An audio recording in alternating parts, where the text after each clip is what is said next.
Il y avait absolument tout pour que le Sénégal tombe dans le piège. Tout. Le contexte, la pression, l'adversaire, le scénario écrit à l'avance, ce genre de match où historiquement tant d'équipes africaines ont vacillé. Et pourtant, quand le coup de sifflet final retentit, une seule impression domine. Ce match, le Sénégal l'a gagné comme une équipe adulte, une équipe qui sait exactement qui elle est et ce qu'elle veut, et surtout ce qu'elle refuse de devenir.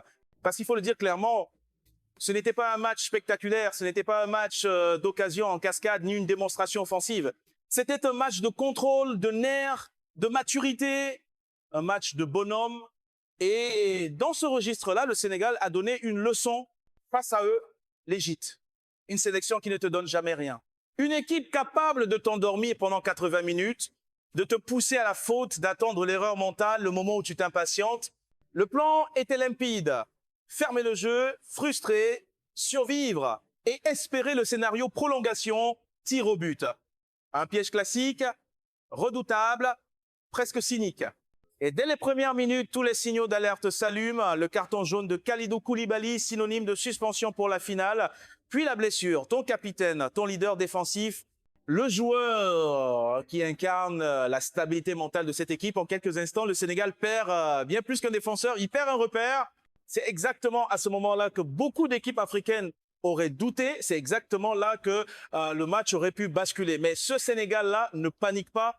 Il ne s'énerve pas. Il ne change pas son plan dans la précipitation. Il serre les rangs. Il accepte l'épreuve.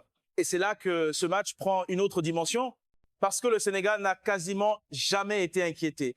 Il faut attendre la toute fin du temps additionnel pour voir une véritable frappe cadrée égyptienne.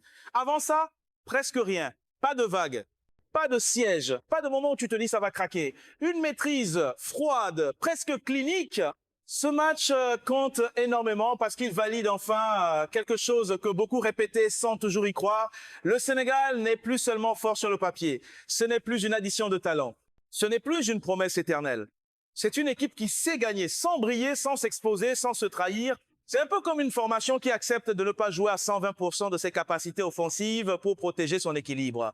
Qui comprend que parfois le plus important n'est pas d'attaquer plus, mais de concéder moins. Et dans un tournoi comme la CAN, ce genre de lucidité te rapproche toujours des trophées. Et puis, il y a les symboles, forcément. Sadio Mané, on reviendra longuement sur son but, sur le geste, sur l'exécution, mais ce qui marque le plus, c'est même pas la frappe, c'est ce qui se passe juste avant, ce sourire sur le banc. Cette certitude collective que cette fois, ça allait finir au fond, comme si toute l'équipe savait que le moment était arrivé. Ce but, ce n'est pas seulement une action individuelle, c'est la récompense d'une gestion parfaite, la conclusion logique d'un match pensé, contrôlé, assumé. Et ce n'est pas un hasard si en face, Mohamed Salah traverse la rencontre comme une ombre. Pas une frappe, pas une situation dangereuse, pas un moment où il fait basculer le match. Ce n'est pas parce qu'il a disparu tout seul, c'est parce qu'il a été étouffé, ciblé, neutralisé collectivement. Ce genre de performance ne tombe jamais du ciel. Elle raconte quelque chose de beaucoup plus profond. Une équipe qui sait exactement où se situe le danger et qui agit en conséquence. Dans la suite, on va entrer dans le cœur du match, comprendre comment le Sénégal a verrouillé les zones clés, pourquoi certains joueurs ont été déterminants dans l'ombre et comment cette rencontre peut être marquée la naissance définitive d'un vrai collectif taillé pour aller au bout. Maintenant, on va voir comment le Sénégal a fait. Parce que ce genre de match ne se gagne pas uniquement avec de la volonté ou des individualités. Il se gagne avec une lecture parfaite des temps forts, des temps faibles, et surtout avec une discipline collective presque chirurgicale. Le premier élément fondamental, c'est le rythme. Le Sénégal a volontairement refusé d'accélérer quand le match le demandait émotionnellement. Pas de précipitation après la blessure du capitaine. Pas de désorganisation. On a senti une équipe qui savait exactement que ce match-là ne se gagnerait pas sur 20 occasions, mais sur une seule. Et quand tu joues l'Égypte, c'est souvent la meilleure décision. Le bloc sénégalais est resté compact, jamais étiré. Les lignes n'étaient ni trop basses, ni trop hautes. Juste ce qu'il faut pour empêcher les transitions rapides, pour couper les appels entre les lignes, pour forcer l'adversaire à jouer là où il est le moins dangereux. Résultat, l'Égypte a eu la possession, mais jamais le contrôle. Et au cœur de ce système, il y a un joueur dont on ne parle jamais assez à sa juste valeur, Pape Gueye. Ce qu'il a livré dans ce match, c'est une masterclass de milieu moderne. Défensivement, toujours bien placé. Offensivement, toujours juste. Il n'a pas cherché à briller, il a cherché à équilibrer. Il se propose, il ferme, il ressort proprement. Il casse parfois une ligne quand il le faut. Et surtout, il ne disparaît jamais du match. Beaucoup parlent de milieu box-to-box sans vraiment comprendre ce que ça implique. Là, on l'a vu en direct, lecture du jeu, volume, intelligence.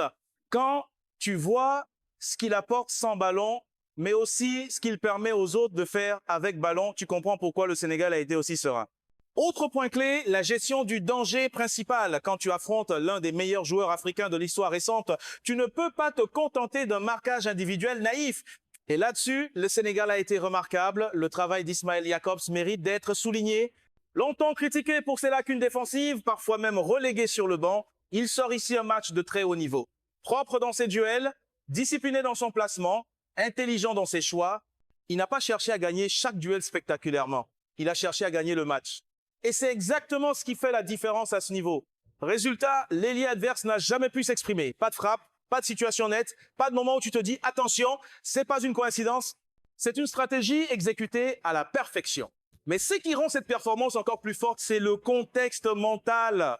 Le Sénégal savait qu'il jouait avec une épée de Damoclès permanente. Les suspensions potentielles, les blessures, la pression de la finale qui se profile. Malgré ça, aucun excès d'engagement inutile. Aucun carton bête. Une gestion émotionnelle exemplaire. C'est souvent là que les grandes équipes se distinguent. Pas quand tout va bien, mais quand tout pourrait mal tourner et qu'elles refusent que ça arrive. Et puis il y a ce moment charnière, la sortie sur blessure du capitaine. Beaucoup auraient reculé, beaucoup auraient commencé à subir. Le Sénégal, lui, a continué à défendre en avançant sans jamais se découvrir. Et paradoxalement, la seule vraie situation dangereuse concédée vient d'une action isolée, presque accidentelle. C'est à cet instant précis qu'on peut dire une chose. Ce match n'a pas seulement qualifié le Sénégal, il a fait naître une équipe, une vraie, pas une somme de talents, mais un collectif capable d'absorber les coups sans perdre son identité. Dans la suite, on va parler des erreurs de lecture que beaucoup font sur ce match, de pourquoi certains pensent encore que le Sénégal n'a pas assez attaqué et surtout de ce que cette performance dit de leur capacité réelle à aller au bout dans cette compétition. Alors passons maintenant à ce que beaucoup se trompent encore à analyser. Parce que depuis le coup de sifflet final, une idée revient souvent. Oui, le Sénégal a gagné, mais sans vraiment dominer offensivement. Et c'est précisément là que se situe l'erreur de lecture. Première erreur fréquente, confondre domination et spectacle. Le Sénégal n'a jamais cherché à écraser l'Égypte par le volume d'occasion. Il a cherché à l'étouffer mentalement, à lui faire comprendre que chaque minute qui passait réduisait ses chances. Quand une équipe adverse ne frappe quasiment pas au but, ce n'est pas un hasard, c'est le signe d'un match parfaitement contrôlé. Deuxième erreur, penser que le Sénégal a joué prudemment par peur. Non, il a joué prudemment par intelligence. C'est une énorme différence. Le plan était clair. Ne jamais se découvrir. Ne jamais offrir de transition, ne jamais laisser l'adversaire respirer émotionnellement. On a vu une équipe qui savait exactement quand temporiser, quand calmer le jeu, quand accepter un temps faible sans paniquer. C'est un peu comme une formation qui mène 1-0 et qui refuse de courir après un deuxième but inutilement. Elle sait que le danger n'est pas devant, mais derrière. Et ce Sénégal-là a compris ça mieux que jamais. Troisième erreur, réduire ce succès à un exploit individuel. Oui, le but de Sadio Mané est décisif. Oui, c'est un geste de très haut niveau. Mais sans le travail collectif autour, ce but n'existe jamais. Sans le pressing coordonné, sans les récupérations hautes, sans la discipline du bloc, cette action ne se crée même pas. Et c'est là qu'on touche à quelque chose d'encore plus fort, les synergies internes. On a vu des joueurs accepter des rôles ingrats pour le bien du collectif. Des courses sans ballon, des appels pour libérer l'espace, des efforts défensifs d'attaquants, des milieux qui coulissent sans cesse pour fermer les angles. Ce genre de détails que tu ne vois pas dans les statistiques, mais qui gagnent des tournois. Autre point souvent sous-estimé, la gestion du banc. Le Sénégal s'est même permis de ne pas exposer certains joueurs clés à une suspension inutile. Ce genre de décision, c'est tout sauf anodin. Ça montre une vision à long terme, une projection déjà tournée vers la finale. Peu d'équipes africaines savent gérer une compétition avec ce niveau de lucidité. Et puis, il y a ce signal très fort envoyé au reste du continent, même privé de son capitaine, même avec la pression maximale, même face à une équipe réputée pour faire déjouer, le Sénégal reste solide, calme, sûr de lui. Comment savoir si une équipe est vraiment dans un bon jour? Les signes sont simples, elle gagne les duels sans s'énerver, elle concède peu de fautes dangereuses, elle ne se précipite jamais après avoir marqué et surtout, elle donne l'impression que le match lui appartient, même sans le ballon. Tout ça, on l'a vu. Alors oui, il y a des axes d'amélioration. Les coups de pied arrêtés ont été décevants. Le Sénégal aurait pu mieux exploiter certaines situations. Mais dans un match de ce type, ce sont des détails secondaires face à l'essentiel, la maîtrise. Ce succès ne raconte pas seulement une qualification, il raconte une transformation. Le Sénégal n'est plus seulement une équipe talentueuse qui espère, c'est une équipe qui sait, qui comprend les matchs, qui accepte de gagner sans briller pour mieux aller au bout. Et maintenant, la projection est inévitable. Une finale se dessine, une affiche que beaucoup attendent, un choc de style, de culture footballistique, de dynamique collective. Mais quoi qu'il arrive, une chose est déjà acquise, ce Sénégal-là a envoyé un message clair, il est prêt.